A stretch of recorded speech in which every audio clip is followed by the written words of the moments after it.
বুধবার ধর্মনগরের উত্তর জেলা হাসপাতালে এক অনুষ্ঠানের মধ্য দিয়ে অত্যন্ত অত্যাধুনিক এবং উন্নত মানের সিটি স্ক্যান সার্ভিসের উদ্বোধন করলেন বিধানসভার অধ্যক্ষ বিশ্ববন্ধু সেন। ওনার সাথে ছিলেন উদ্বোধনকালে পুর পরিষদের চেয়ারম্যান প্রদ্যুৎ দে, সরকার বিশিষ্ট সমাজসেবী শ্যামলনাথ, ধর্মনগর উত্তর জেলা হাসপাতালের MS ডক্টর দীপক হালদার, এলাকার কাউন্সিলর রাহুল কিশোর রায়, ধর্মনগর পৌর পরিষদের ভাইস চেয়ারম্যান মঞ্জুরানী নাথ সহ অন্যান্য স্বাস্থ্য দপ্তরের কর্মীগণ। বিশ্ববন্ধু সেন বলেন, কেন্দ্রে মোদী সরকার প্রতিষ্ঠা হওয়ার পর একের পর এক সুবিধা উত্তর জেলার মানুষ স্বাস্থ্য বিভাগের উত্তর পেয়ে যাচ্ছেন। এর মধ্যেই ট্রমা সেন্টার উদ্বোধন হয়ে যাবে। সিটি স্ক্যান সার্ভিস পূর্ব থেকেই ছিল, এখন আরও অত্যাধুনিকভাবে চালু হলো।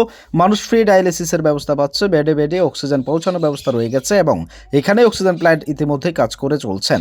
শুধুমাত্র টয়লেটের যে খারাপ ব্যবস্থা রয়েছে তা অধ্যক্ষ অপকটে স্বীকার করেন, তা অতি সত্বর টয়লেটের পরিষেবা যাওয়ার জন্য প্রদান করেন। সার্বিকভাবে চিন্তা করলে কেন্দ্রে মোদী সরকার প্রতিষ্ঠিত হওয়ার পর একের পর এক উন্নত হচ্ছে রাজ্যের স্বাস্থ্য ব্যবস্থা। ডাক্তারস, সাপোর্টিং স্টাফস এবং যদি বাইরে কেউ থাকেন সবাইকে আমার নমস্কার, শ্রদ্ধা, শুভেচ্ছা। ইউনিটের সবাইকে আমার নমস্কার, শ্রদ্ধা, শুভেচ্ছা জ্ঞাপন করছি। এগুলো তো হবেই, বক্তৃতা দিতে হবে, এই করছি, আমরা এই করছি, সেই করছি, আমরা এগুলো করবো, আমরা ভালো করতে চাই। আমি একটা প্রশ্ন করবো আজকে আপনাদেরকে, যারা এমপ্লয়ি, আমি যে প্রশ্ন করবো সেটা এমপ্লয়িতে থাকবে, এটা আছে, মাস্ট।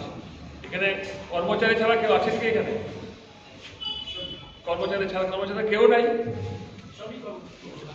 কর্মচারী ছাড়া যদি কেউ থাকেন তো হাত তুলবেন প্লিজ।